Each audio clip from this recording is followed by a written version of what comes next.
نحمده ونصلي على رسوله الكريم أما بعد أعوذ بالله من الشيطان الرجيم بسم الله الرحمن الرحيم إنهم فتية آمنوا بربهم وزدناهم هدى.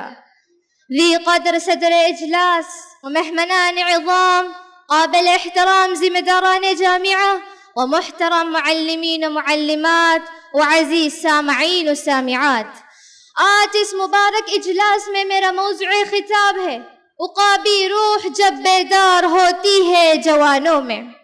کسی قوم کا نوجوان اپنی قوم کی توانائی کا سرچشمہ، اس کی ترقی کا ستون، اس کی عزت و سربلندی اور کرامت کی منزل ہے.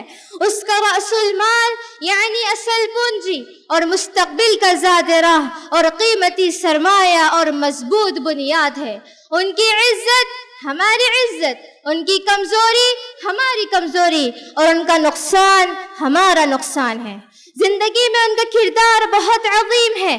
یہ تلخ حقیقت ہے کہ نوجوان ہی قوم کا روشن مستقبل ہے. جب کسی قوم کے نوجوان بیدار ہو تو دنیا کی کوئی قوم انہیں شکست نہیں دے سکتی. اسی لیے علامہ اقبال رحمہ اللہ نوجوانوں کو نصیحت کرتے ہوئے کہتے ہیں عقابی روح جب بیدار ہوتی ہے جوانوں میں، عقابی روح جب بیدار ہوتی ہے جوانوں میں، نظر آتی ہے ان کو اپنی منزل آسمانوں میں. اللہ تبارک و تعالی سورہ کہف میں چند نوجوانوں کے بارے میں بڑا خوبصورت واقعہ ذکر کیا. وہ نوجوان تھے جنہوں نے اللہ تعالی پر ایمان لا کر وقت کے ظالم حکمراں کی آنکھوں میں آنکھیں ڈالتے ہوئے حق پرستی کا اعلان کیا. ان نوجوانوں نے اپنے زمانے میں جو کردار ادا کیا تھا رہتی دنیا تک کے تمام نوجوانوں کے لیے نمونہ عمل ہے. ارشاد تعالی ہے نحن نقص عليك نبأهم بالحق انهم فتية آمنوا بربهم وزدناهم هدى. محترم سامعین و سامعات، آئیے امت محمدیہ کے کچھ بہادر اور نیک لوگوں کا تذکرہ کرتے ہیں جن کی اسلامی تاریخ میں الگ ہی شان و پہچان ہے. فولادی عزائم رکھنے والے عمر بن خطاب رضی اللہ عنہ، شہ سواروں کے سردار، جرنیلوں کے جرنیل خالد بن ولید رضی اللہ عنہ، دشمنوں کے پیروں کو کھانے والے، متزلزل کرنے والے طارق بن زیاد. جس قوم کے شہ سواروں کے نام سے دشمن فوج شکست قبول کر لیتی تھی، زہر کا گھونٹ پی لیتی تھی، آج اس قوم کا رعب دبدبا کہاں گیا؟ جس قوم کی ایک آواز پر جنگلی وحشی جانوروں نے جنگل خالی کر دیا تھا، آج اس قوم کا جہ و جلال کہاں گیا؟ جس قوم کے بہادر سمندر میں گھوڑے دوڑا دیا کرتے تھے، آج اس قوم کی غیرت و جرأت کہاں چلی گئی؟ اے نوجوانوں، میں بتاتی ہوں ہمارا رعب دبدبا کہاں گیا. ہمارا رشتہ اللہ سے کمزور ہو گیا. ہم موسیقی اور فحش فلموں کے دل دادا ہو گئے.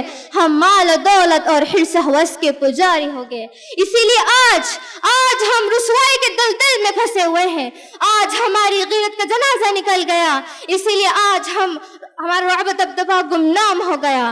اے نوجوانوں، ہم ماضی سے بے نیاز، حال سے غافل، مستقبل سے بے پرواہ ہو چکے. اے نوجوانوں، طوفان کے آنے سے قبل ہمیں طوفان کو روکنے کی تیاری کرنی ہوگی. قوم میں نئی روح پھونکنی ہوگی، نئی ولولے، نئی عزائم پیدا کرنے ہوں گے. موجودہ دور مسلم نوجوان کے پاس سب کچھ ہے، نہیں ہے تو صحیح اسلام نہیں، صحیح ایمان نہیں، صحیح صحبت، صحیح دوستی نہیں، جس سے وہ بڑے خطرناک گڑھے میں گر رہا ہے.